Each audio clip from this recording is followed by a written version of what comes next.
Service and with what other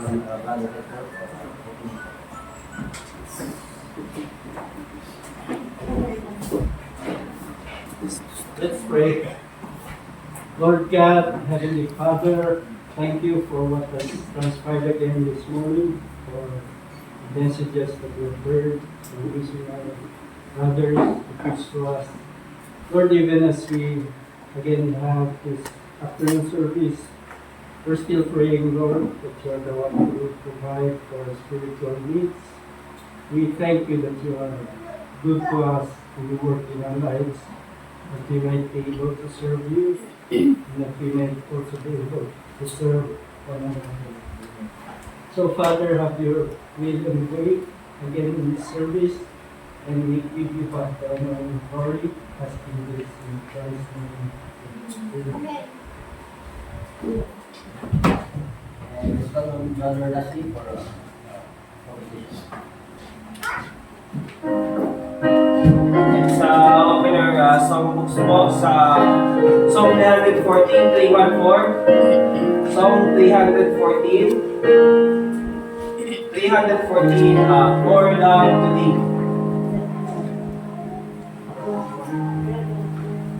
More love to Thee, O Christ, on the first. More love to Thee, O Christ, more love to Thee. Hear out the prayer I make on bended knee. This is my earnest plea, more love, O Christ, to Thee, more love to Thee, more love to Thee. Once earthly joy I crave, song, peace, and rest. Now Thee alone I seek, hear what is best. This all my prayer shall be, more love, O Christ, to Thee, more love to Thee, more love to Thee. On the last, then shall my latest breath whisper Thy praise. This be the marching cry my heart shall raise. This still prayer shall be, more love, O Christ, to Thee, more love to Thee, more love to Thee. You may be seated po. Let's go to Psalm number 351. Psalm 351. Psalm 351. Telling to Jesus, are you weary or heavy-hearted? Let's sing it on the first. Are you weary? Are you heavy-hearted? Tell it to Jesus. Tell it to Jesus. Are you weary or just hearted? Tell it to Jesus alone. Tell it to Jesus. Tell it to Jesus. He is a friend that's alone. You know others, such a friend, your brother. Tell it to Jesus alone.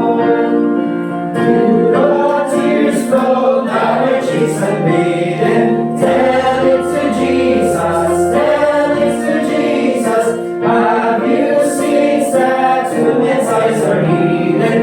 Tell it to Jesus alone.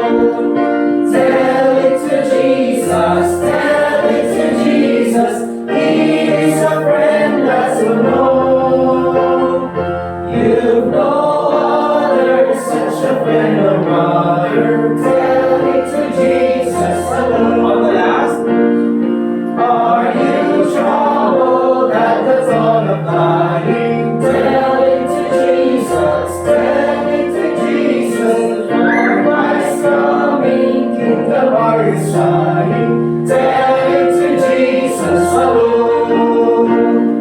Tell it to Jesus. Tell it to Jesus. He's your friend that's alone. You've no other, such a friend or brother. Tell it to Jesus alone.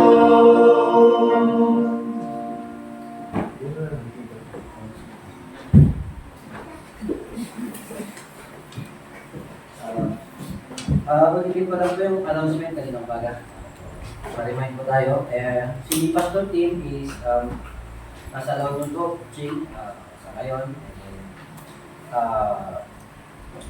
On April 30, meron pong youth conference ang siyempre mga youth sa main church, High Crest, sa Apugan.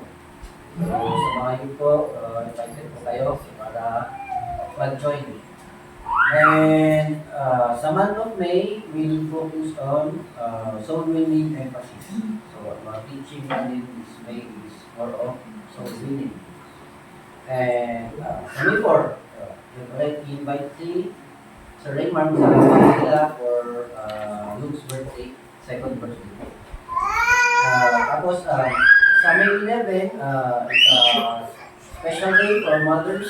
Kaya po kung mayroon po tayo mga mothers, please invite them para po mag-join po sa May 11. And sa May 25 po, may guest picture po tayo, si Orlando Dapiawan from Mongolia. Tapos, yung last, sa short mini schedule po at Burnham, Saturdays, 9:30 a.m. Led by Saturdays. Si Ma'am JC. Yeah. Or minsan si Father Archie. And then, yeah. So, yun lang po. Let's proceed to our afternoon service. Maraming salamat po rin po sa pagpatuloy na nandito po tayong hapon. Nandito tayo ngayong hapon. Buksan po natin yung Bibles natin, Acts chapter 2, verse 41 to 47. Siesta time po, no? Medyo nakakantap. Pero, di bali po, bilis lang po tayo dito. After the service, medyo mabilis lang tayo. Don't you worry, mga kapatid. Ito, Acts chapter 2, verse 41 to 47. Kahit hindi na po tayo tumayo, no? Babasahin ko na lang po. So, ito pong verses na to, famous ito. Lagi po natin napapakinggan. But then, ulit po natin pag-aaralan. Acts chapter 2, verse 41 to 47. Say amen pag nandun na po kayo. Amen. Handa po kayo makinig ng salita ng Diyos. Amen. Amen po. So, Acts 2, 41 to 47. Sabi po dyan, the day that gladly received His word were baptized. Ito po after po ni Peter na nag-preach doon sa Jerusalem. Marami pong naligtas. At yung mga naligtas, yung day, sabi dyan, they that gladly received His word were baptized. In the same day, there were added unto them about 3,000 souls. And they continued steadfastly in the apostles' doctrine and fellowship and in breaking of bread and in prayers. And fear came upon every soul, and many wonders and signs were done by the apostles. And all that believed were together, and had all things common, and sold their possessions and goods, and parted them to all men, as every man had need. And they, continuing daily with one accord in the temple, and breaking bread from house to house, did eat their meat with gladness and singleness of heart, praising God, and having favor with all the people. And the Lord added to the church daily such as should be saved.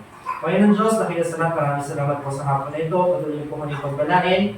Bagaman marami na po kami kasama, nagsiuwian, na po yung mga naiwan po ay turuan niyo po na mas maging faithful pa, Panginoon, at nawa po hindi na po namin salita. Kung sa inyo po kami pusot isipan, Panginoon, at puso niyo po yung tagapagsalita ng Banal na Espiritu nang sa gayon, unawan po namin ng iyong mga katotohanan na nais po matutunan ng Diyos. Panginoon, itapagdalangin sa kanilang pangalan ni Jesus. Amen. So, dito po, ang pag-aaralan po natin let's answer the question, how does the local church truly help our lives? Ano po? So, how does the local church truly help our lives? Punta po tayo sa Acts 20:28, kung saan po natin yung Bible natin. Acts chapter 20, verse 28. Mga kapatid, pag sinabi natin local church, ito po yung simbahan na tinutukoy sa Biblia. Ano po, pag na-congregate po tayo dito, ay ibig sabihin po ng church. Ano po, tinawag na local kasi wala po tayong centralized hierarchy. Ano po, hindi po tayo tulad ng ibang religion na meron silang central office. Ano po. Local, ibig sabihin, you are independent. Ano po? So, yun lang po yung meaning ng local church. Tayo, paano nakakatulong yung simbahan? Tayo mismo, paano nakakatulong yung pagtitipon natin dito? Yung, ito, itong iglesia ko, yung Highcrest Baptist Church Gibraltar Outreach, paano ito nakakatulong sa ating buhay? Ano po? Paano nakakatulong po sa ating mga pamumuhay bilang isang Kristiyano? Ano po? Tandaan po natin mga kapatid na alam ko na sa ilan sa atin, na-realize na yung importance ng church. Diba po? Pero tingnan po natin, pag-aralan pa natin. Acts 20:28, nandun na po kayo. Tingnan po natin, gaano ba ka-importante sa Diyos ang local church? How important, bago natin pag-aralan yung kaaralin natin na how does the local church truly help our lives, tingnan po na natin, how important is the local church to God? Sabi po siya sa Acts 20:28, take heed therefore unto yourselves, and to all the flock over the which the Holy Ghost hath made you overseers, to feed the church of God, which He hath purchased with His own blood. Alam niyo po mga kapatid, doon sa Biblia na ginagamit ng Iglesia ni Cristo, pinalitan nila to. Yung tinatawag na version na ginamit nila yung Lamsa Bible. Yung Lamsa Bible. Doon sa Lamsa Bible, nakalagay doon, to feed the church of Christ. Lagi nilang ginagamit yun na patunay daw na sila yung totoong simbahan. Pero ang totoong nakasulat po doon, to feed the church of God, which He hath purchased with His own blood. Kaninong dugo daw binili yung simbahan? Dugo na? Ni God. Church of God. Di ba po? So, gaano ka-importante ang iglesia, ang simbahan sa Panginoon Diyos? Mas importante pa sa dugo niya. Inambayad niya yung dugo niya sa iglesia. Ano ibig sabihin mga kapatid? Di ba? Nung si Kristo ay namatay sa krus, sa Calvary Cruz, nagdala siya ng dugo, tama po ba? Yung kanyang dugo, hindi lamang po kaligtasan natin ang binayaran niya. Hindi lamang po atonement ng ating salvation ang binayaran niya. Binayaran niya rin po ang iglesia, ang simbahan, ang local church. So, makikita natin na it is very important to God. Makikita natin na the local church is very important to God. Ano po? Because He hath purchased it with His own blood. Guess ba natin? So, hindi lang dugo ng kani-kanino, kundi dugo mismo ng Diyos. Ano po? Dugo ni Kristo. Ano po? So, how does the local church help our lives? Ano po? Mabilis lang po ito mga kapatid. Verse, una, through the apostles' doctrine. Ano po? Through the apostles' doctrine. Bago po tayo pumunta doon, ano po? Alam niyo po na God purchased the local church to make sure that the problems in life do not become the problems of your life. Reading ko po God purchased the local church to make sure that the problems of life do not become the problems of your life. Naunawaan ba natin yun? Bakit? Binigay ng Diyos yung iglesia o yung simbahan o yung pagtitipon natin, yung kasama natin, itong simbahan, para matulungan tayo sa pamumuhay natin sa Christian life natin. Ano po? Bakit? Kasi kung niligtas na tayo ng Panginoon pero walang iglesia, walang simbahan, hindi niya tinatagang simbahan, saan tayo pupunta? Saan natin malalaman yung mga kautusan ng Diyos? Paano natin mararamdaman? Paano natin mamamalas yung pag-ibig ng Diyos? Ano po? Sa pamamagitan lamang po ng local church. Nauunawaan po ba natin yan, mga kapatid? Isa-isahin natin. Paano yun, Kuya RJ? Paano nga ba ginamit ng Diyos ang local church para matulungan ng isang Kristiyano. Tandaan niyo po, di ba, maraming Kristiyano na naligtas nga sila, pero hindi ngayon sila nagsisimba, di ba? O di kaya nag-backslide sila, tapos ilang years na sila hindi nagsisimba. Ang hirap mamuhay. So, sila mismo yung magsasabi sa iyo, di ba, na, alam mo, Brother Archie, parang nandulumbo ako, gano'n, na yung hirap na hindi ako nakakapakinig sa ng Diyos, yung mga kapatiran, hindi na nakakausap, yan. Mga ganun ba? Alam natin yan, di ba?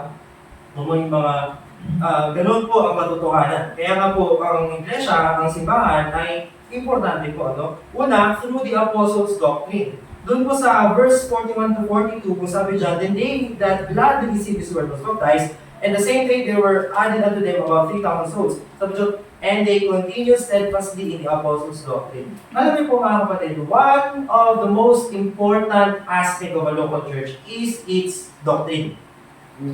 Yung mga katuruan po. Bakit? Pag hindi po tama ang katuruan ng isang simbahan, maaaring hindi na yan yung totoong simbahan na tinatag ng Diyos. Ano po? Bilang background lang po mga kapatid, one of the hallmarks, no? One of the marks of a true New Testament local church, one of the marks of a true local New Testament church is its adherence, ano, yung faithfulness nila sa doctrine taught by the apostles and the Bible. Ito po mga kapatid. Usually, ang kiniklaim ng Catholic Church, sila doon yung totoong simbahan dahil from Apostle Peter, the first pope, hanggang ngayon, nagko-continue daw yung papacy.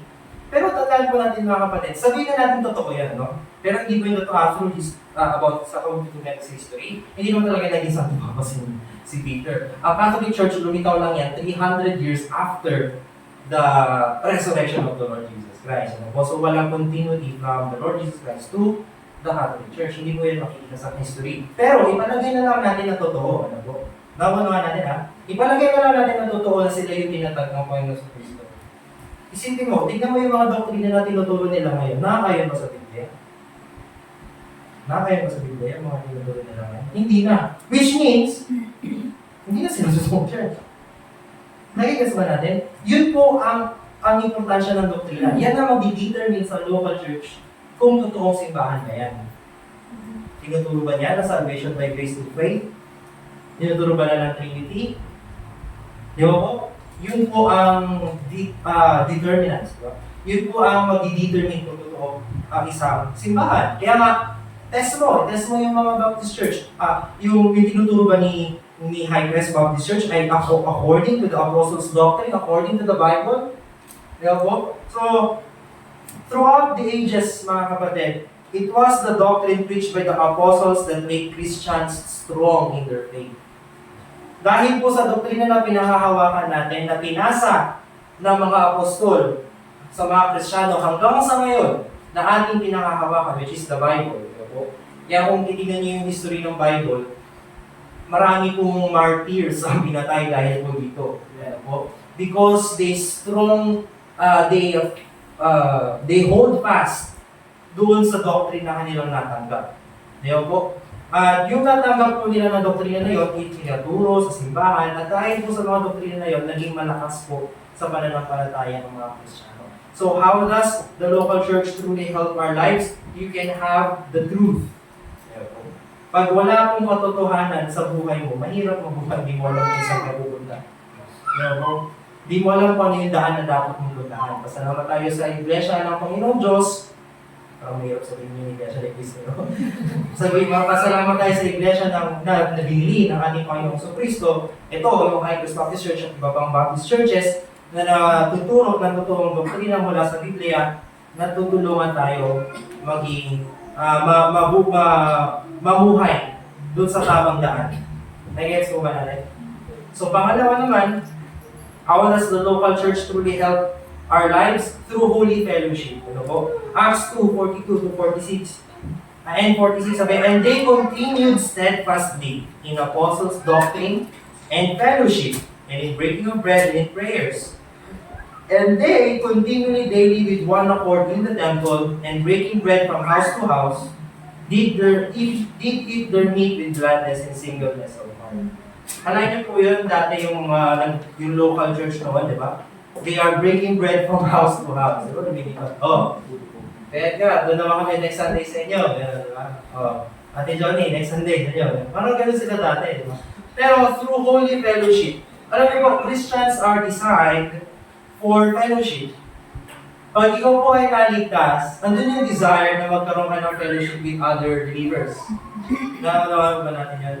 Kaya minsan, may mga times na may mga makakausap ng Kristiyano na bakit lagi kang pupunta sa mga conferences, sa mga fellowships, sa mga iba't ibang church, di ba? Para magkaroon ng fellowship ba? Hinahanap ng Kristiyano ang fellowship. Ano po? Kaya nga po, fellowship is part. Ano po? So, basahin ko na lang po ito. No? Christians are designed for fellowship because we are part of the same body and you cannot have fellowship without being in the church. Ano po? So, through holy fellowship, yan po ang nais ng Diyos sa atin. Di ba? Sabi sa Bible, how lovely it is the brethren to fellowship in unity. To dwell together in unity. Di ba po? Yun po yung hangad din ng Diyos sa ating buhay. To dwell, for us, brethren, to dwell together in unity. Di ba? Ano yung nag-unite sa atin? Yung dugo ng Kristo. Ano yung nag-unite sa atin? Yung doctrine ng mga apostol dito sa Biblia. Ano yung nag-unite sa atin? Yung holy fellowship. Nagigets pa natin. So, maganda ngayon na every Sunday, pagkakan natin, para makamusta natin si ganito, makamusta natin si ganyan, di ba? Magkamaya tayo, di ba? Kasi nga, ang nais ng Diyos to have a continued fellowship. Ano po? Continuing daily with one accord in the temple. Nagigets ba natin? Huwag natin katamaran ng simbahan. Ano po? Huwag natin katamaran ang pagpunta sa simbahan. Kasi nga, God wants us to have holy fellowship. Pangatlo po, mga kapatid, through effectual prayer. How does the local church truly help our lives? Through the Apostles' doctrine, through holy fellowship. Pangatlo, through effectual prayer. Alam niyo po mga kapatid, dito sa Acts 2:42, di ba sabi? And they continuously, in prayers. Ano po, we need people praying for us. Tama po ba? We need people praying for us. Mahirap po manalangin sa sarili mo. Kaya nga po, di ba, meron tayong prayer meeting, meron tayong dito, panalanginahan sa bawat isa. Sinasabi ng uy, mag-pray mo naman ako, bibigay gano'n. Why? Because intercessory prayer, yung prayer from the others, ano po yan? Effectual po yan, effective po yan. Di ba po? Sabi dito sa Galatians 6:2, bear ye one another's burdens and so fulfill the law of Christ. How can you bear one another's burdens? Through prayers, mga kapatid. Panginoon, tulungan mo nga si brother yun ito, tulungan mo nga si sister yun ito, pinagdadaanan niya ito, pinagdadaanan niya yun. That's important to God, mga kapatid. Kasi nakikita ng Diyos yung pag-ibig na wagas para sa kapatiran mo. Yung dalisay na pag-ibig, nakikita yan ng Diyos.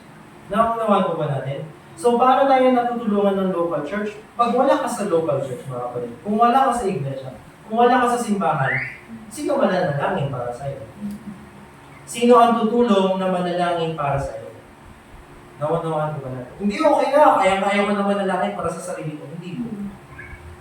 Oo, pwede tayong manalangin para sa sarili natin, pero effectual prayer comes from praying with others. No? Kaya nga minsan, di ba, nag-share tayo ng anong gusto niyo mag-pray, ganyan. Nakunawan po ba natin? Effective po yan, mga kapatid. Example na lang, yung licensure example naman, hindi ko naman nabanggit sa church yun, sa tingin ko, tapos di ba po? Pero nanalangin ng church para sa need ko na yun. So, next, through godly fear. Hindi lamang po sa Apostles' Doctrine, hindi lang sa Holy Fellowship, hindi lang sa effectual prayer, but also through godly fear. Acts 2:43, sabi po dyan, and fear came upon every soul, and many wonders and signs were done by the apostles. Alam niyo po, ang buhay Kristiyano po, mga kapatid, hindi mo makikita ang mirakulo ng Diyos kung wala ka sa iglesia, kung wala ka sa simbahan. Naunawaan niyo ba yung mga kapatid? Example, hindi mo kayo marirealize yung miracles na ginagawa ng Diyos sa buhay ng ibang Kristiyano kung wala ka sa simbahan. Paano mo lalaman, hindi mo ka nakikipagsalamuha sa iglesia, di ba? Kaya minsan may mga testimonies tayo, di ba? Uy, ang galing naman ng Panginoon. Minsan meron pa yung mga stories na minsan may mga nagtitestimony doon sa mga pagpapalo sa kanila ng Diyos, di ba? Doon naman tayo natatakot, shucks, hindi ko mangyari yun sa akin, di ba? Nabigas na natin, and fear came upon every soul. Most of the time, a real God-fearing person is actively involved in a good local church. O ang isang Kristiyano ay God-fearing, active yan sa church, mga kapatid. Kaya, if you want to instill the fear of God in your life, you should be in the local church. Naunawaan ko ba natin, mga kapatid? So, dun nga po sa Acts 5:11, sabi doon, and great fear came upon all the church, and upon as many as heard these things. Ito po yung story dun sa Acts chapter 5, naalala nyo dun si Ananias at si Sapphira. Diba? Ang ginawa ni Ananias, kunwari daw, ibibenta niya daw yung lahat-lahat ng arian niya. Tapos sabi niya, kunwari, bibigay ko na sa mga kay Apostle Peter. Lahat ng arian ko, ibibigay ko. Pero yun pala, nagsinungaling siya. Kumuha pala siya ng part doon. Ang pinalabas niya, lahat ng arian niya, binigay niya sa church. Pero hindi pala yung totoo. Ano sabi ni Peter? Tapos, dumating yung asawa ni Peter, ganun din yung ginawa. Sabi ni Peter, hindi kayo nagsinungaling sa amin, nagsinungaling kayo sa banal na spirito. Patay sila agad. Tapos ano sabi ng Bible? And great fear came upon all the church, and upon as many as heard these things. Meron po mga nangyayari sa simbahan na mag-i-instill sa atin ng fear of God. Naniniwala po ako na hanggang ngayon, ginagamit pa rin ng Diyos ang simbahan ng local church para ma-instill sa kanyang mga anak ang fear of God. Naunawaan ko ba natin? Hindi man tayo maka-witness ng Ananias din sa tirang ngayong panahon natin ngayon. But then again, naniniwala po ako na I believe na God used the local church to instill godly fear among us. Amen po ba? Pag wala ka sa church, mamumuhay ka lang ng gusto mo. Diba? Pero pag nasa simbahan ka, mga kapatid, you will know. You will know the truth, Apostles' doctrine. You will have the truth, godly fear. Pang-lima, through unselfish giving. Ano po ito? 5. Hindi lang. Ano lang po ito? Pang-lima, through unselfish giving. Acts 2:44-45, sabi dyan, and all that believed were together and had all things common and sold their possessions and goods and parted them to all men as every man had need. Ito po yung maganda ngayong panahon po kasi natin ngayon, madalas, maraming members na talagang kaya naman nila on their own, di ba? Meron naman tayong mga tahanan na pupuntahan, di ba? May mga pagkain tayo sa ref natin, may mga pagkain tayo sa lamesa natin, di ba? Pero mga kapatid, time will come na mangangailangan tayo. At ang nais ng Diyos, pag nangailangan tayo, ang lalapitan natin ay ang iglesia, simbahan. Kasi dito, ano yung practice nila doon sa New Testament? And all that believers together and had all things common and sold their possessions and parted them to all men as every man had need. Anong nangyari? Ako, mayaman ako. May mga nabenta akong pagkamay-ari. Pero mayroon akong kapatiran na nakita na lahat sa buhay nakakailangan. Binigyan nila. Kaya po, unselfish giving. Ganun po dapat ang makita sa simbahan, mga kapatid. Nahigigay tayo, nagdadamutan eh. May kado. Hindi nga nagdadamutan. Di ba po, mga kapatid? The local church, ito po mga kapatid the local church gives you the opportunity to be blessed in giving and the opportunity to be able to receive when necessities come. Ano po? Ano ulit? The local church gives you the opportunity to give. And the local church gives you the opportunity to receive when necessities come. Diba po? Yan po ang plano ng Diyos sa simbahan. Na tayo magtutulungan. Di ba po? Magtutulungan tayo sa simbahan. Hindi po tayo yung nagchichismisan na nagsikakasiraan. Alam mo, maraming simbahan ganun eh. Ang pangit tignan. Di ba? Lalo na pag manalaking simbahan, may kanya-kanyang grupo. O pupunta ka sa grupo dito, pinariringan yung grupo doon. Yung grupo doon, sila naman yung Hindi mo ganun ang plano ng Diyos. Ang plano ng Diyos sa simbahan, through unselfish giving, na lahat tayo nagbibigayan. No? Alam ko naman po, mga kapatid, totoo naman na, lalo na pag malaking church, totoo naman na hindi lahat magiging kaibigan sa simbahan. Tama? Hindi lahat kailangan na maging kaibigan mo. Gets? Hindi lahat na kailangan maging kaibigan sa iyo. Hindi po lahat. Kasi yun naman ang totoo, hindi mo kaya maging kaibigan lahat eh. Pero, yung respeto ba sa kapatiran mo? Di ba? Yung pagmamahal ba sa kapatiran mo? Although sabihin na natin na hindi mo siya best friend, pero you should treat him as your friend. As a sibling, di ba? Kasi lahat naman tayo, children of God, di ba? Naunawaan po ba natin, mga kapatid? Ganun po ka-importante ang simbahan sa harapan ng Panginoon at sa atin dapat. Through unselfish giving. Kaya nga po meron tayong tinatawag dito sa church natin na care fund. Pag may mga extra, bibigay tayo dun sa extra fund, ay sa care fund na yun. Bakit? Kasi pag may nangangailangan ng miyembro, yun nga po yung lagi sinasabi ni Pastor, di ba na bago sila lumapit sa ibang tao, lumapit dito sa simbahan. Di ba po? Kasi tayo rin po ang magtutulungan, mga kapatid. At pagdating sa langit, babalitan ulit natin yan, magpapasalamat tayo sa Diyos. Buti na lang, may simbahan. Naunawan po ba natin? Di ba po? Simbahan po hindi po sa akin ha. Ganyan. Simbahan po, sa bawat isa. Gets po?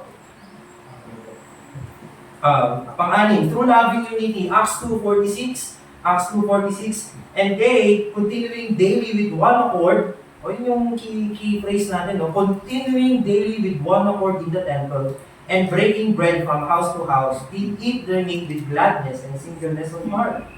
A good local church is in one accord, held together by charity, which is the bond of perfectness. Alam niyo sabi ko sa Colossians 3:14? Sabi doon, and above all things, put on charity, which is the bond of perfectness. Ano yung bond ng perfectness? Yung charity doon. Pagmamahal sa bawat isa. Ang tunay na simbahan, mga kapatid, ang makalugod-lugod na simbahan sa harapan ng Diyos, ay yung bawat isa ay may unity. Yun yung verse natin nila, may binanggit natin. How good it is for brethren to dwell together in unity. Di ba po? So, through loving unity. Pang-pito po mga kapatid, through spiritual joy. Siyam na po ito. Through spiritual joy. Ano po? Nag-gets po ba natin through loving unity? Alam niyo po, yun po yung pinaka-maganda ngayon sa simbahan na kapag nakikita mo. Masaya kang pupunta sa church kasi alam mo na sabik yung mga kapatiran mo na makita ka din, di ba? Na malaman yung mga nangyari sa iyo, di ba? Kung ano na yung balita sa iyo. Nararanasan niyo ba yun, mga kapatid? Na, uy, parang asayang pumunta dun sa, ito, naalala ko yung verse kanina sa Bible, dun sa ano, yung sa Sunday school, di ba? Ano lang verse kasi? Basta yung sinabi ng Panginoon sa Kristo na magkakaroon ka pa ng maraming kapatiran, maraming kapatid, maraming ina, maraming ama, di ba? Maraming houses. Pag iniwan mo daw yung mga magulang mo, in Christ's name's sake. Ano po? Christ's name's sake. Ano ibig sabihin po ng mga kapatid, pag inuna mo yung gawain ng Panginoon, kaysa sa sarili mo, bibigyan ka doon ng Panginoon ng pangako niya, bibigyan niya maraming kapatid, maraming ina, maraming ama. Through the local church yun, mga kapatid. Nagigets ba? Oh, pero notice walang white doon. Sabi doon, bibigyan ka ng maraming kapatid, maraming ina, maraming ama, maraming tahanan, di ba? Kaya yung sinabi ko rin, pagbubuksan ka ng mga kapatiran mo, ng kanilang mga tahanan, di ba? Yun yung pangako ng Diyos. It is that, yung pangako ng Diyos na yun, ang fulfillment doon, yung local church. Nawanawaan po ba natin, mga kapatid? Kaya nga dun sa local church, yung parang sabik na sabik ka, uy, makikita ko na naman si sister ito, si brother ito. Dahil gusto ba natin, makakapag-chismisan na naman kami. Makakapag-kwentuhan na naman kami. Di ba? Hindi, meron naman yung mga kwentuhan na magandang kwentuhan talaga. Pero meron din naman yung mga, my times na, lalo na pag ladies fellowship, nagbabantay kami ng mga bata sa labas, kasi yung mga ladies dito, nagsisiyakan na sila. Medyo. Bakit? Kasi nga nandun yung comfort. Nakatawa naman natin. Nandun yung comfort ngayon na i-share yung burdens sa bawat isa para yung bawat isa manalangin. Yun yung unity na hinahanap ng Panginoon sa simbahan. Gets po ba natin?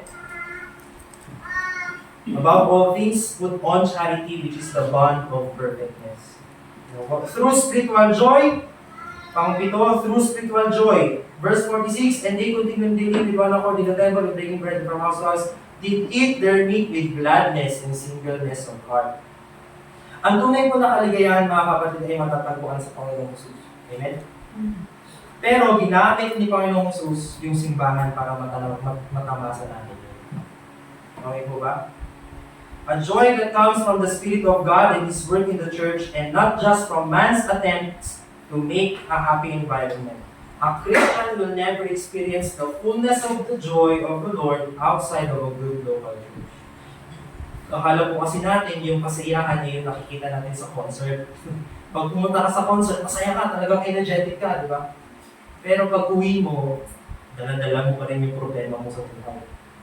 Pero pag pumunta ka sa local church, yung spiritual joy na meron ka, pag uwi mo, nandun pa rin sa'yo.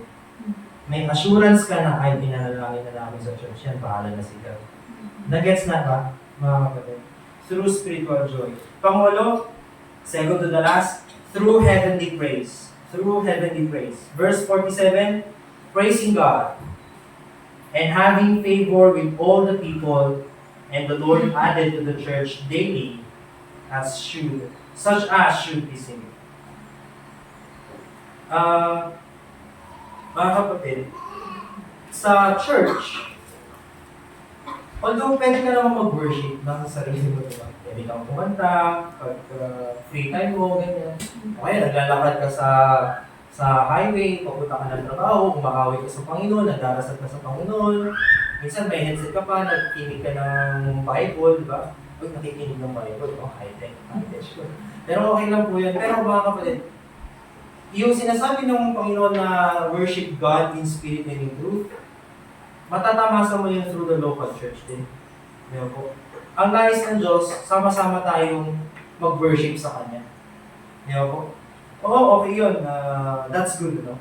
Maganda po na mag-praise kay God at your own, ano po? At your own time, at your own space. Pero, God wants us to spend a lot of time with praise and worship at the local church. Ano po? So, in a good local church, basahin ko po to, in a good local church, you are admonished by the praise, fills you with the Spirit and leads your heart, causes the word to dwell in you in wisdom. Kaya nga po mga kapatid, huwag natin sanayin sa sarili natin na nalilate ngayon tayo. Kasi yung singing, yung pagkakanta natin, congregational singing, doon sa simula pa lang, part na po ng worship yun. Ano po? Kasi doon sa Ephesians 5:18, sabi po ng Panginoon, and be not drunk with wine or in excess, but be filled with the Spirit, speaking to yourselves in psalms and hymns and spiritual songs, singing and making melody in your heart to the Lord. Part of worship is singing. Diba po? Hindi ka naman, minsan, hindi tayo kumakanta na sarili natin kasi tayo, nagsintonado, diba? Pero pag kasama mo na yung mga brethren mo, hindi na maririnig yung pagkasintonado. Medyo na ako. Pero, yun yung katotohanan. Singing is part of praise. Saan ba tayo kumakanta para sa Panginoon? Sa local church. Nakakaunawaan ito natin. Through heavenly praise. Yun din po yung sinasabi sa Colossians 3:16 na let the word of Christ dwell in you richly in all wisdom.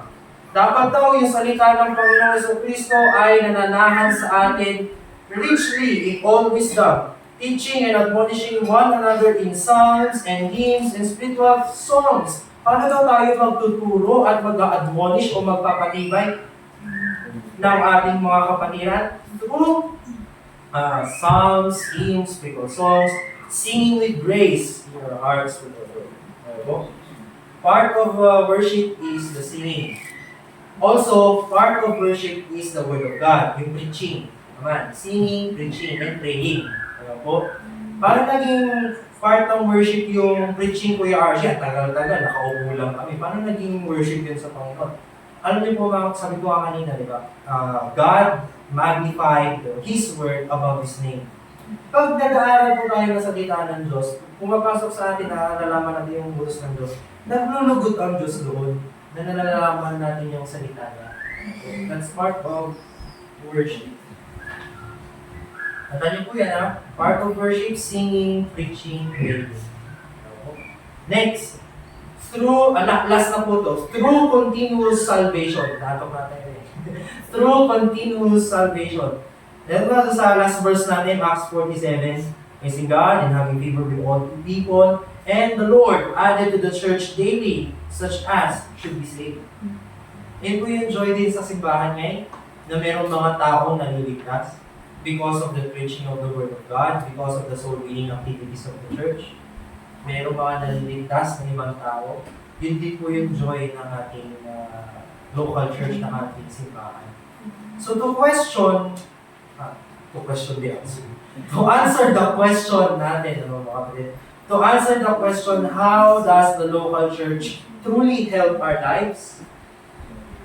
Ando na po yung pinaka-conclusion natin ito. Bigyan ko po kayo ng illustration. Di ba pag sino po nag-iihaw dito? Di ba bakit ka nag-iihaw gamit ng maraming uling? Para mabilis yung baga, di ba? Pag tinanggal mo yung isang uling dun sa baga, ano mangyayari dun? Mamamatay yung baga niya, di ba? Mamamatay, di ba? Hihina, lalamig, manlalamig. Ganon din po sa mga Kristiyano. Pag wala ka sa local church, manlalamig ka sa pananampalataya. Gets mo ba? Isang Sunday na naman, kuya, absent ako. Next Sunday, wait lang, nalito ko eh. Third Sunday, maintindihan naman siguro ng Panginoon. Fourth Sunday, chat ko na lang si Pastor. Fifth Sunday, wala na, nanlamig ka na.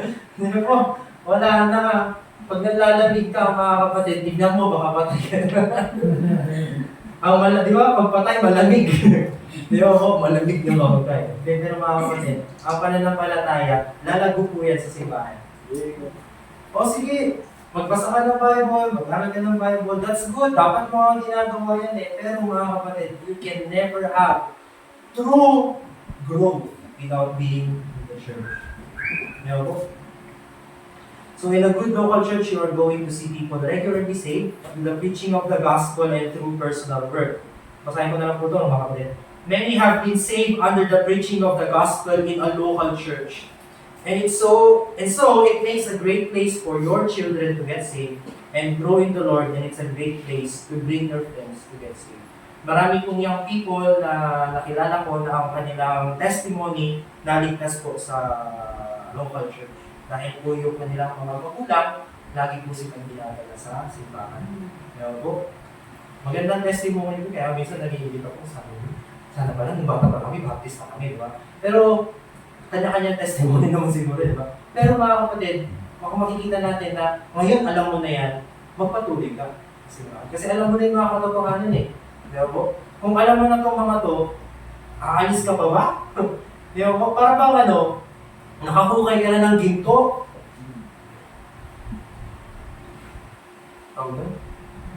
Nakahukay ka na ng ginto, hindi mo pa kinuha. Parang gano'n. Nagets mo ba mga kapatid? So, illustration natin doon, pag wala tayo sa simbahan, mamamatay yung pananampalataya natin. Kaya, importante po ang local church. Kaya doon po sa introduction na sinabi ko kanina mga kapatid, God gave us the local church to make sure that the problems in life do not become the problems of your life. Marami pong Kristiyano ang nahihirapan sa buhay, naharap yung mga problema sa buhay, hindi nila alam kung paano harapin kasi wala sila sa simbahan. Paano nyo malalaman yung nais ng Diyos sa buhay natin kung wala sa simbahan? Paano mo ma-claim yung effectual prayer, unselfish giving, unity, heavenly praise? Paano makiklaim yung mga yon kung wala ka sa local church? Gets mo ba natin mga kapatid? So far so good? Okay po, tapusin na po natin. Ano po? So let's all stand up po and let's pray.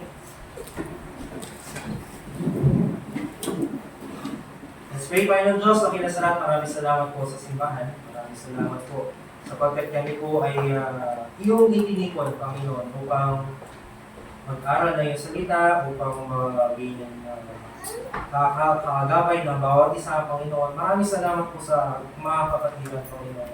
Maraming salamat po sa bawat isa na po ma-instill po sa aming puso isipan yung pag-ibig na meron ka sa amin ay din yung pag-ibig na ipakita namin sa mga kapatiran namin, Panginoon. Panginoon, patawarin niyo po kami kung kami po ay nag-fail na ipakita sa mundo na kami po ang iyong tunay na simbahan ng Diyos. Panginoon, tulungan niyo po kami, Panginoon, sa bawat oras na aming meron kami buhay. At ibalik niyo po kami next Sunday para mag-worship ulit. At Panginoon, kinamanalayan namin na pagbalayan niyo po ang aming buong week na nawa po ay ikaw po ang mga laghati at gabayan niyo po ang bawat isa at ilayo niyo po kami sa kapamahan at kasama ng Panginoon. In this we pray for our Lord Jesus Christ. Amen.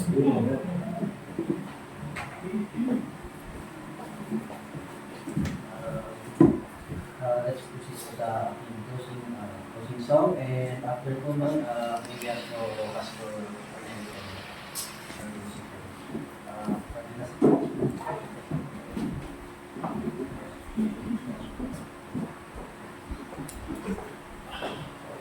So let's open our songs po sa Song 355, 355, Song 355.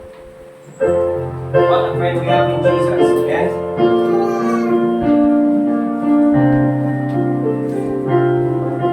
Let's sing on the first one, a friend we have in Jesus. What a friend we have in Jesus, all our sins and griefs to bear. What a privilege to carry everything to God in prayer. Oh, what peace we often forfeit. Oh, what needless pain we bear. All because we do not carry everything to God in prayer. How we trials and temptations, is there trouble anywhere? We should never be discouraged. Take it to the Lord in prayer. Can we find a friend so faithful, who will all our sorrow share? Jesus knows our every weakness. Take it to the Lord in prayer. Are we weak and heavy laden, covered with a load of care? Precious Savior, still our refuge. Take it to the Lord in prayer. Do thy friends despise, forsake thee? Take it to the Lord in prayer. In His arms He'll take and shield thee. Thou wilt find a solace there.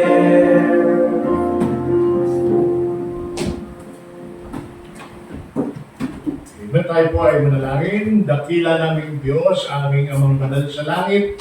Maraming salamat po sa panuntahan at aming magpupuri po sa inyo sa Espiritu at katotohanan.